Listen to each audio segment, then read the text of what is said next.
تیری شان جل جلالہ،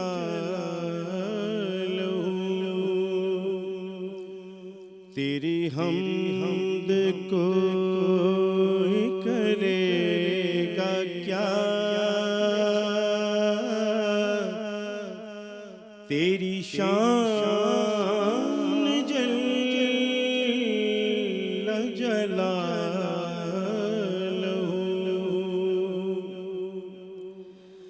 تیرے حکم سے جو ہوا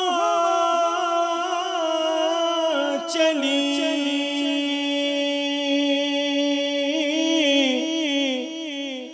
تو چمن کی بولی کلی کلی، تیرے حکم سے جو ہوا چلی تو چمن کی بولی کلی کلی، تیری شان کا ہے یہ معجزہ، تیری شان جل جلالہ، تیری شان کا ہے یہ معجزہ، تیری شان جل جلالہ،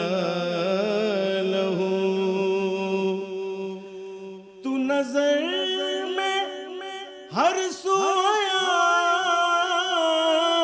ملا، تیری عظمتوں کا نشان ملا، تو نظر میں ہر سو ملا، تیری عظمتوں کا نشان ملا، میں جہاں گیا میں جدھر گیا تیری شان جل جلالہ، میں جہاں گیا میں جدھر گیا تیری شان جل جلالہ، تو ہی ابتدا تو ہی انتہا، تیری شان جل جلالہ۔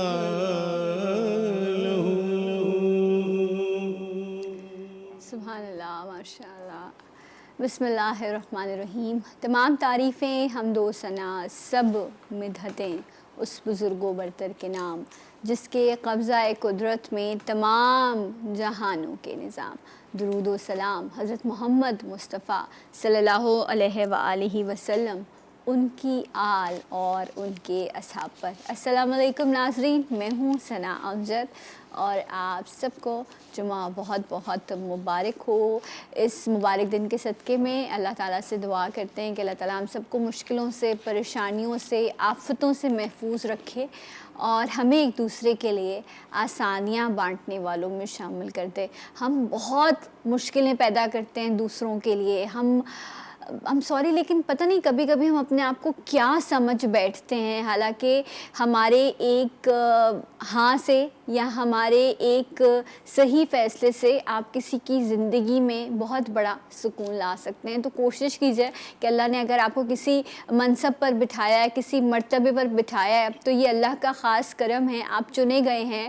اور اس مرتبے اور منصب سے اگر آپ زیادہ سے زیادہ لوگوں کو فائدہ پہنچا سکیں گے, ہم خود کو فائدہ پہنچانے کا سوچ رہے ہوتے ہیں کہ بس ہمارے اکاؤنٹ کے زیرو بڑھ جائیں, باقی بس میں جب بس آ گیا ہوں اب میں جتنا سمیٹ سکوں سمیٹ لوں. سمیٹیے لیکن نیکیاں سمیٹیے اگلے جہاں کے لیے. سو یہ بڑی امپورٹنٹ کچھ چھوٹی چھوٹی سی چیزیں ہیں, ان کو ہم نے اپنی زندگی میں بہتر کرنا ہے تاکہ ہم دوسروں کو بھی فائدہ پہنچا سکیں اور یقیناً ہم اپنی دنیا اور آخرت بھی اس سے سنواریں گے.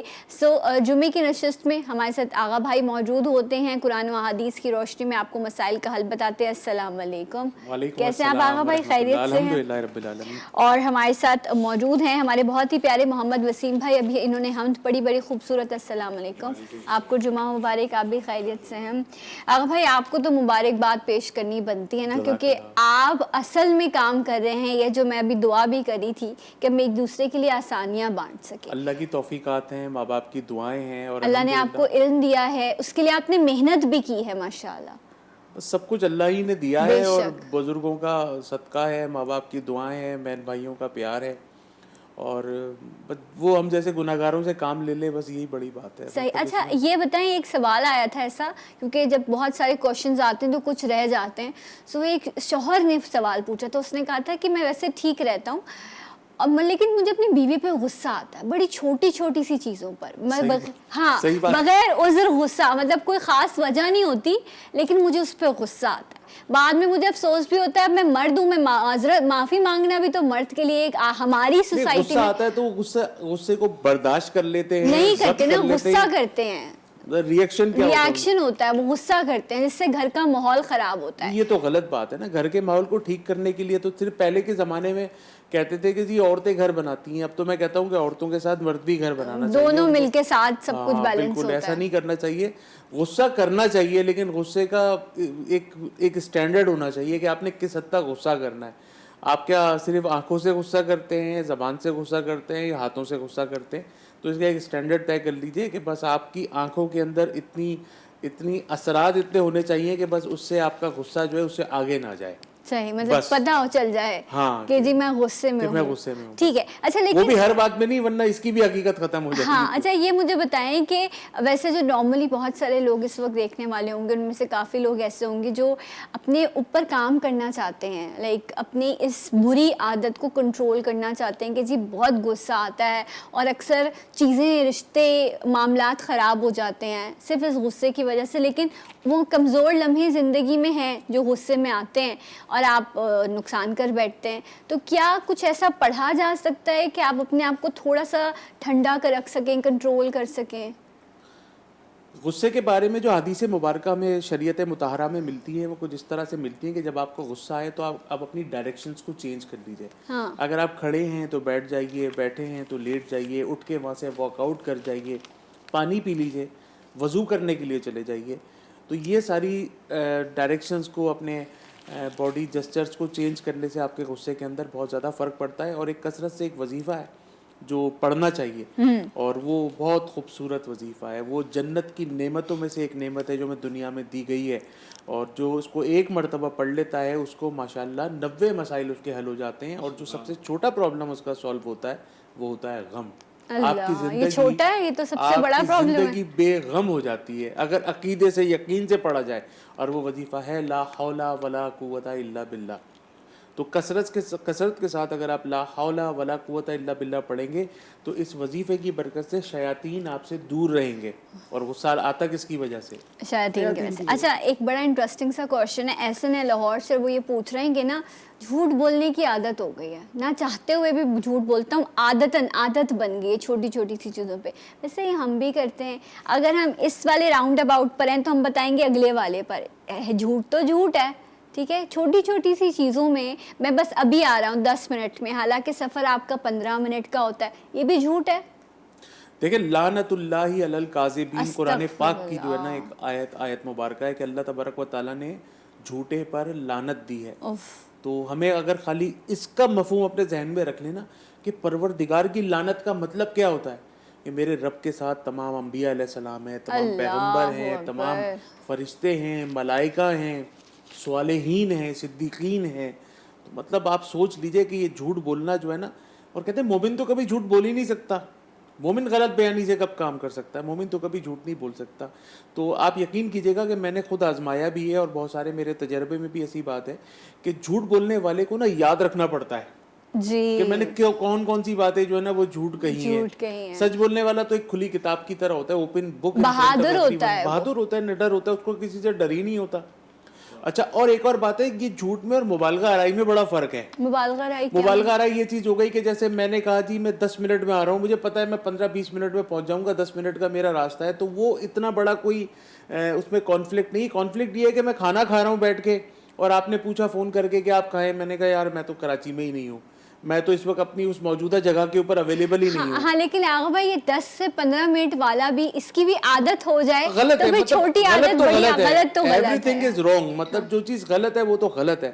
لیکن یہ کہ ہمیں اس سے مذاق میں لوگ جھوٹ بولتے ہیں, اپنے بچوں سے کہتے ہیں جی فون آئے تو کہتے ہیں میں نہیں ہوں, دروازے پر رہتے میں نہیں ہوں. آپ اپنے بچوں کو ٹرین کر رہے ہیں کاذبین کی طرف, جھوٹ بولنے والوں کی طرف, لعنت اللہ علی الکاذبین.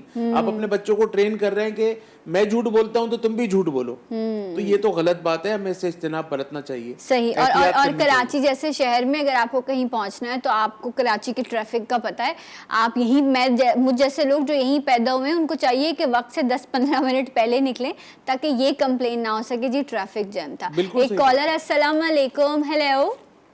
وعلیکم السلام بیٹا, کیا حال چال ہے؟ جی اللہ کا شکر. کون بات کریں؟ جی میں طاہر بات کر رہا ہوں. میں آلموسٹ آپ کے سارے ہی پروگرام دیکھتا ہوں شوق سے. بہت شکریہ, جزاک اللہ. اللہ تعالیٰ کی ذات اجر دے چینل کو, ساری ٹیم کو, اور آپ کو ہمیشہ کامیابی دے. بہت شکریہ, جزاک اللہ. تو بیٹا آج میرا سوال آغا صاحب سے ہے. سب سے پہلے تو سلام آغا صاحب جی. جناب وعلیکم السلام طاہر صاحب. تو جی میری 2 خالہ زاد بہنیں ہیں, دیندار ہیں, خوبصورت ہیں, اچھی ہیں, یتیم ہیں, تو ان کے کسی اچھی جگہ پہ رشتے نہیں ہو رہے. نام بتا دیجئے بہنوں کے. جی ایک بہن کا نام ہے شادیہ جی, دوسری کا نام ہے سمیہ. والدہ کا نام منیرہ بی بی. منیرہ بی بی, آپ کی خالہ کا نام ہے منیرہ. ٹھیک ہے, صحیح. سو طاہر صاحب آپ سنیے, اب آپ کو آغا بھائی ابھی بتا دیجیے ان کو تاکہ یہ نوٹ کر لیں, کال پہ ہی ہیں یہ موجود, آپ کال پہ ہی موجود رہیے گا طاہر صاحب. جی دیکھیں جی, ان کے ساتھ کچھ نظر بد کے معاملات ہیں. انشاءاللہ تعالی یہ 90 دن اس عمل کو کریں جو میں بتا رہا ہوں, تو انشاءاللہ ان کے نصیب اللہ پاک نے چاہا تو کھل جائیں گے, اور اللہ کے حکم سے ان کا جلد انشاءاللہ رشتہ جو ہے وہ طے پا جائے گا. ان کو صلاۃ التسبیح کہیں کہ روزانہ پڑھیں, اگر روزانہ نہیں پڑھ سکتی تو کم سے کم آلٹرنیٹ ڈیز میں پڑھیں. صلاۃ التسبیح کا طریقہ نیٹ کے اوپر موجود ہے. 4 نفل جو ہے وہ صلاۃ التسبیح پڑھنی ہوتی ہے, اور ہر رکعت میں 75 ٹائمز 75 مرتبہ تیسرا کلمہ پڑھنا ہوتا ہے, سبحان اللہ والحمد للہ ولا الہ الا اللہ واللہ اکبر. تو یہ صلاۃ التسبیح انشاءاللہ پڑھنا شروع کریں, انشاءاللہ ان کے رشتوں کے معاملات میں فرق پڑے گا. اور اشراق اور چاشت کی نماز جو ہوتی ہے وہ فجر کے 1 گھنٹے کے بعد ہوتی ہے, تو اس میں سورہ رحمان پڑھنی ہے. فجر کے بعد سورہ رحمان پڑھیں, اس کے بعد اشراق پڑھیں 2 نفل, اور چاشت کے پڑھیں. اللہ تعالیٰ سے دعا مانگیں, اور ہمیں بہت جلد انشاءاللہ آپ خوشخبری سنا رہے ہوں گے کہ دونوں بہنوں کے رشتے انجام پا گئے خیر و عافیت کے ساتھ انشاءاللہ. ٹھیک ہے, رائٹ جناب. سو جو ہمارا فیس بک کا پیج ہے جی اٹھا پاکستان پر, وہاں پر بھی آپ اپنے سوالات ہمیں بھیج سکتے ہیں. جی ایک سوال آیا ہے کہ جی میری چیزیں گم ہو جاتی ہیں, اسپیشلی پیسے گم ہو جاتے ہیں, کہ بڑے کنسپشنز ہیں, مطلب گھروں سے غائب ہو جاتے ہیں, لاکر سے غائب ہو جاتے ہیں. کیونکہ ہمارے پاس اس طرح کے سوالات بھی آتے ہیں کہ جی ہمارے گھر میں سے جویلری غائب ہو گئی, لاک میں سے غائب ہو گئی.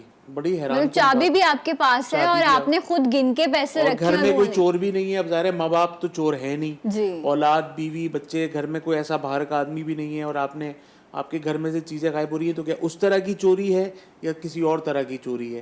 جس طرح کی بھی چوری ہو تو سب سے پہلے تو یہ کہ اپنے گھر میں جہاں پہ بھی آپ یہ چیز رکھیں تو وہاں پر 1 مرتبہ سورہ مزمل پڑھ کے لازمی دم کریں. جہاں آپ اپنی کوئی قیمتی چیز رکھیں, لاکر ہے, پیسہ ہے, زیور ہے, وہاں سورہ مزمل پڑھ کے دم کریں. 1 مرتبہ درود پاک پڑھیں اور سورہ مزمل پڑھ کے دم کر کے رکھیں. انشاءاللہ تعالی خیر و عافیت کے معاملات رہیں گے اور کوئی پریشانی نہیں آئے گی. اور ویسے میں آپ کو ایک اچھا سا وظیفہ بتا دیتا ہوں.